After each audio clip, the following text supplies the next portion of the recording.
अस्सलाम वालेकुम नाज़रीन, मैं हूं मंसूर अली खान। अपने YouTube चैनल के ऊपर आपको खुशामदीद कहेंगे और आज का बड़ा इंपॉर्टेंट वीलॉग है और वो है मरियम नवाज से मुतालिक जो उन्होंने BBC को इंटरव्यू दिया है। इस इंटरव्यू के हवाले से जो इसकी हेडलाइन बनी है वो ये है कि जनाब फौज से बात हो सकती है लेकिन शर्त यह है कि पहले तहरीक-ए-इंसाफ की हुकूमत को घर भेजा जाए। अब इसको ज़ाहिरी बात है वो मेरे कप्तान के कई ऐसे स्पिनर्स हैं जो हमारे मीडिया के अंदर भी मौजूद हैं और माशाल्लाह यूट्यूब के ऊपर तो बहुत बड़ी तादाद में मौजूद हैं। वो इसको किस तरह ट्विस्ट करने की कोशिश कर रहे हैं और इसको एक नया रंग देने की कोशिश कर रहे हैं कि जनाब मरियम नवाज ने दरअसल में ये कह दिया है कि फ़ौज हमें NRO दे दे या फ़ौज से हम जो है वो मुज़ाकरात करने के लिए तैयार हैं। कुछ इस तरह इसको रंग देने की कोशिश की जा रही है। लेकिन अगर इसको एक ब्रॉडर कॉन्टेक्स्ट में देखा जाए तो बड़ा ही एक सादी सी बात है। मैं हैरान हूं कि क्यों इसको इस तरह की शेप देने की कोशिश की जा रही है। मैं एक एक पॉइंट करके जरा आपके साथ इसको डिस्कस करता हूं और फिर आप फैसला कीजिएगा कि इसमें गलत क्या है, इसमें कौन सी ऐसी बात गलत है। मरियम नवाज एक ऐसी लीडर हैं मुस्लिम लीग नवाज की जिनको हमेशा ये कहा जाता रहा है कि जनाब बड़ी हार्डकोर हैं और ये बातचीत नहीं करती, इनका बयानिया बड़ा सख्त है। और उनके अपने बुजुर्ग और कई सीनियर ऐसे तज्जियाकार जो आज मैं देख रहा था बड़े एतराज़ात कर रहे थे, वो ये कह रहे थे कि जनाब ये बात क्यों नहीं करती, बात होनी चाहिए, ये पाकिस्तान की फ़ौज है, ये पाकिस्तान का इदारा है, आपने तो इसको इस तरह बना दिया है जैसे पता नहीं किसी दूसरे मुल्क की फ़ौज है। मामलात जो हैं वो गुफ्तशनीद से भी हल किए जा सकते हैं। और शहबाज शरीफ साहब की तारीफ़ें हमेशा की जाती थी कि जनाब आप देखें शहबाज शरीफ साहब जो है वो कितने नर्म हैं, वो मफाहमत की बात करते हैं, वो गुफ्तगू की बात करते हैं। अब अगर इस कॉन्टेक्स्ट में अगर बात को देखा जाए तो इसमें तो कोई गलत बात नहीं है कि अगर एक ऑपोजिशन की रहनुमा ये कह रही हैं कि हमें फ़ौज से बात कर लेनी चाहिए या फ़ौज से बात हो सकती है और उसके साथ साथ वो ये भी कह रही हैं कि शर्त यह है कि उससे पहले तहरीक-ए-इंसाफ की हुकूमत को घर भेजा जाए। अब तहरीक-ए-इंसाफ की हुकूमत को घर किस तरह भेजा जा सकता है? दो तरीक़ाकार। एक, अच्छा, फवाद चौधरी साहब ने बाय द वे इसको कहा कि जनाब वो मार्शल लॉ की बात कर रही हैं, इसमें मार्शल लॉ की कतई तौर पे कोई बात नहीं है। मैं आपको बताता हूं कि तहरीक-ए-इंसाफ की हुकूमत को किस तरह घर भेजा जा सकता है। आप अच्छी तरह जानते हैं कि विफाक के अंदर और पंजाब के अंदर ये हुकूमत सिर्फ और सिर्फ अपने इत्तेहादियों के बलबूते के ऊपर खड़ी हुई है। अगर वो इत्तेहादी निकल गए जिसमें काफ लीग शामिल है, GDA शामिल है, MQM शामिल है, बाप पार्टी शामिल है, तो ये हुकूमत गई, ये किसी सूरत नहीं खड़ी हो सकती, ये अपने बलबूते के ऊपर नहीं खड़ी हो सकती।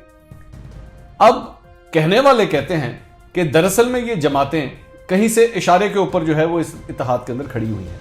अगर आप सिर्फ काफ लीग की ही मिसाल ले लीजिए, काफ लीग नाराज भी है, परेशान भी है मौजूदा हुकूमत से। वो साफ साफ बड़े क्लियर कट अपने इंटरव्यूज के अंदर कहती है कि जनाब तहरीक-ए-इंसाफ हमें इज्जत मिलनी चाहिए वो हमें नहीं मिल रही, लेकिन फिर भी हम यहाँ पे मौजूद हैं। क्या आपने आज तक कभी कोई ऐसा इत्तेहाद सुना है जिसके अंदर एक इत्तेहादी ये कहे कि जनाब मुझे हर किस्म की जिल्लत का सामना करना पड़ रहा है लेकिन मैं बैठूंगा इधर ही? आखिर कोई ना कोई तो इसकी वजह है ना, कोई ना कोई तो उनको कहता है कि जनाब आपने हिलना नहीं अपनी सीट से। तो अगर उनको ये कह दिया जाए कि जनाब आपने जहां वोट देना है आप दें, और अगर आप इस हुकूमत का खात्मा भी चाहते हैं या इस हुकूमत से अलहदगी भी चाहते हैं तो आपकी मर्जी है।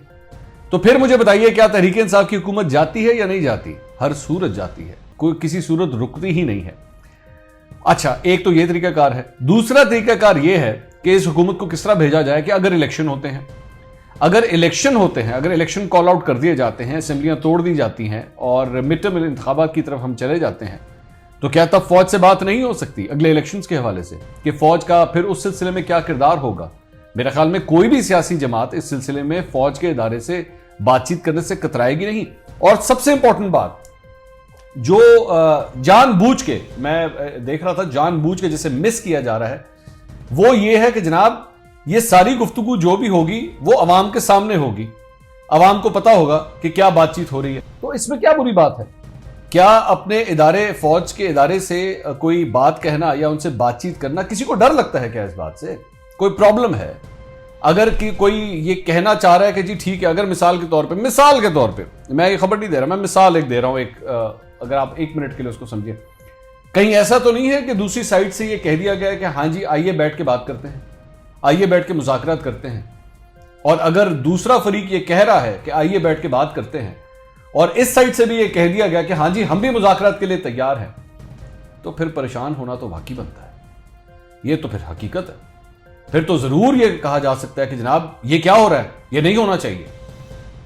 एक इंतहाई सीनियर तज्जियाकार ने आज से 1 या 2 दिन पहले अपने प्रोग्राम के अंदर एक बड़ी छोटी सी बात कही थी। उन्होंने कहा था کہ اگر کوئی کہیں پہ گرینڈ ڈائلاگ کے حوالے سے سوچ رہا ہے تو یہ یاد رکھے کہ اس کا حشر پرویز مشرف سے بھی برا ہوگا. اب یہ سٹیٹمنٹ جو تھی نا, یہ کسی کو, مجھے اس طرح لگا جیسے کسی کو ایک وارننگ شاٹ دینے کی کوشش کی جا رہی ہے, اسٹریٹ فارورڈ. اب اس بات کو آپ اس بات کے ساتھ اگر جوڑیں کہ جناب ادھر سے نون لیگ کی جانب سے بھی اب یہ کہا جا رہا ہے کہ ہاں جی ہم بھی مذاکرات کرنے کے لیے تیار ہیں, ادھر سے یہ سینئر تجزیہ کار بھی کسی کو کہہ رہے ہیں کہ جناب اگر کسی نے گرینڈ ڈائلاگ کا سوچا بھی تو اس کا حشر پرویز مشرف سے بھی برا ہوگا, تو پھر آپس میں ڈاٹ خود بخود مل جاتے ہیں. اور پھر موجودہ حکومت کی پریشانی جو ہے وہ جائز ہے, وہ بالکل جائز ہے. وہ یہی کہیں گے کہ جناب یہ کیا ہوا, یا تو پھر ایک کام کرے نا, یا تو پھر اپوزیشن کے حوالے سے پاکستان تحریک انصاف صاف صاف کہے کہ ہم چونکہ موجودہ حکومت ہیں, ہم فوج سے یہ کہتے ہیں کہ آپ ان سے کسی قسم کی کوئی گفتگو نہیں کریں گے. ہم بلکہ حکم دے رہے ہیں, یہ موجودہ ملک کے وزیر اعظم یہ حکم دے رہے ہیں کہ جناب اپوزیشن کے ساتھ آپ کوئی گفتگو نہیں کریں گے. ایسا کوئی نہیں کہے گا. بلکہ اس حوالے سے میں ابھی آپ ایک میرا دوسرا ویلاگ بھی دیکھیں گے جس میں فردوس عاشقوان صاحبہ نے یہ کہہ دیا کہ جناب بلاول بھٹو زرداری کو فون جو ہے آرمی چیف نے وزیر اعظم کے کہنے پہ کیا تھا. میں اس کی بھی بیک گراؤنڈ ابھی پوری تفصیل آپ کے ساتھ شیئر کروں گا, لیکن ذرا واپس اس ٹاپک کے اوپر آتے ہیں مریم نواز کے حوالے سے.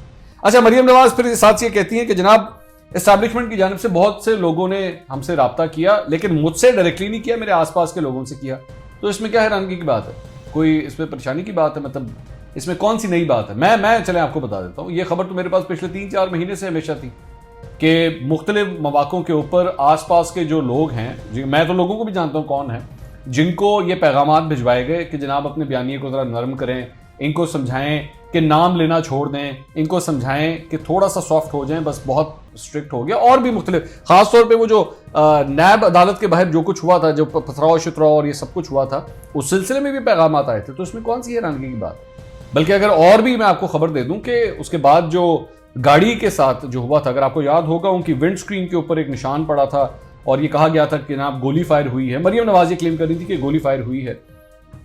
اس سلسلے میں بھی پیغامات آئے تھے, پازیٹیو پیغامات. میں کوئی نیگیٹو پوائنٹ آف ویو سے نہیں کہہ رہا, مطلب انویسٹیگیشن اور سیفٹی کے پوائنٹ آف ویو سے اس وقت بھی پیغامات آئے تھے. تو پیغامات آنا کوئی بری بات ہے کیا؟ آپ کو اس پہ تو نہیں کوئی اعتراض ہونا چاہیے اگر کوئی پیغامات آ رہے ہیں. اور اس میں سب سے امپورٹنٹ بات یہ, اس پورے انٹرویو میں دوبارہ کھولیے, میں آپ سے خود کہہ رہا ہوں, جا کے BBC کا انٹرویو کھولیے, دوبارہ کھولیے, دوبارہ پڑھیے. اس کے اندر یہ بھی لکھا ہوا ہے کہ جناب جو کچھ بھی ہوگا وہ آئینی حدود کے اندر ہوگا اور آئین کے دائرہ کار سے کوئی باہر نہیں جائے گا. اب آئین کے دائرہ کار سے باہر جانے کی بات جو ہے وہ تو مریم نواز کے اوپر بھی آتی ہے کہ وہ بھی اپنی آئینی حدود سے باہر نہیں جائیں گی, وہ ادارے کے اوپر بھی آتی ہیں, وہ موجودہ حکومت کے اوپر بھی آتی ہیں. کیا غلط بات ہے اس کے اندر؟ کوئی غلط بات ہو گئی اس کے اندر؟ تو اعتراض کی مجھے بات سمجھ نہیں آتی کہ سارے معاملے میں آخر اعتراض ہے کس بات کا. ہاں, صرف مجھے ایک اعتراض سمجھ آتا ہے, وہ یہ ہے کہ لو جی کوئی ٹیبل ٹاک نہ شروع ہونے والی ہو, آپس میں یہ معاملہ کہیں گفت و شنید سے حل تو نہیں ہونے والا. یہ جو ملک کے اندر اتنی ٹینشن بڑھ گئی ہے, یہ ٹینشن ختم کیوں ہونے جا رہی ہے؟ اگر اپوزیشن کو منا لیا جاتا ہے, اگر اپوزیشن اپنے جلسے کال آف کر دیتی ہے, اگر کوئی ایک روڈ میپ بن جاتا ہے, تو اس میں کوئی بری بات ہے کیا؟